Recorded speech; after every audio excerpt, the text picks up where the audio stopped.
आज मंगलच्या किचनमध्ये बनणार आहे ज्वारीचा डोसा। तर त्यासाठी आपण घेणार आहोत कांदा, टोमॅटो, हिरवी मिरची, थोडीशी कोथिंबीर आणि मीठ। हे आपण फूड प्रोसेसरमध्ये आधी व्यवस्थित बारीक करून घेऊया आणि मग त्यामध्ये आपण टाकणार आहोत पीठ। हे आपण फूड प्रोसेसरमधून बारीक करून घेतले। त्यामध्ये जाणार आहे 2 चमचे डाळीचं पीठ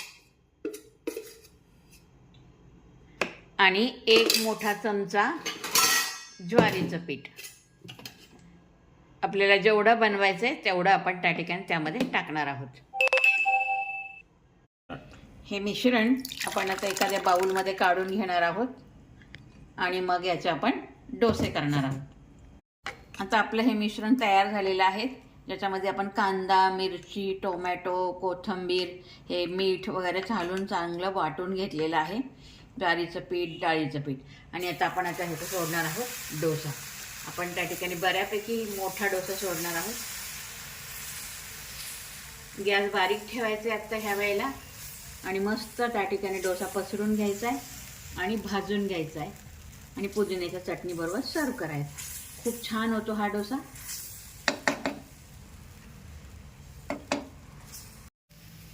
असा डोसा त्या ठिकाणी छान सेट झालेला आहे। आता आपण तो सगळ्या बाजूनी काढायचा आहे आणि पलटी करायचा आहे असं। अगदी थोडासा तेल टाकून खरपूस भाजून घ्यायचा आहे तो।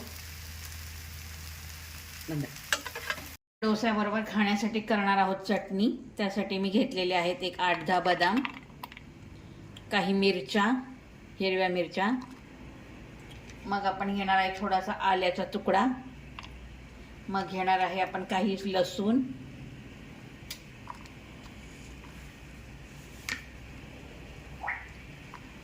आणि त्यामध्ये टाकणार आहोत आपण काही डाळे, भाजकी डाळ आपण म्हणतो ती आहे ही।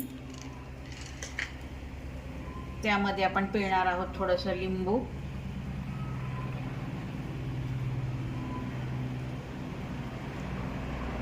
आणि मग त्यामध्ये घालणार आहोत आपण पुदिना आणि कोथिंबीर। ही स्वच्छ धुवून घेतलेली आहे आपण, ही यामध्ये आपण घालणार आहोत। त्यावर घालणार आहोत आपण अगदी थोडंसं चवीपुरतं मीठ आणि हे मिश्रण आपण मिक्सरमध्ये बारीक ग्राइंड करून घेणार आहोत। ही झाली आपली मिक्सरमध्ये बारीक ग्राइंड करून चटणी। ह्याच्यामध्ये आपण पुदिना, कोथिंबीर, बदाम वगैरे घातलेला आहे, त्याने छान टेक्स्चर येतो। आपण ही एका बाउलमध्ये त्या ठिकाणी काढून घेणार आहोत। ह्या चटणीला आपण कुठल्याही प्रकारची फोडणी वगैरे देणार नाही आहोत, ही अशीच त्या ठिकाणी ज्वारीच्या डोस्याबरोबर छान लागते। ही आहे आपली छानशी तयार झालेली पुदिन्याची चटणी। ही मी विथ आल्मंड केलेली आहे। याच्यामध्ये मी बदाम टाकलेले आहेत, पुदिना, कोथिंबीर, मिरची, लिंबू, आणि त्याचबरोबर हे आहेत आपले छानसे ज्वारीचे डोसे, ज्याच्याबरोबर आपण ही चटणी खाणार आहोत।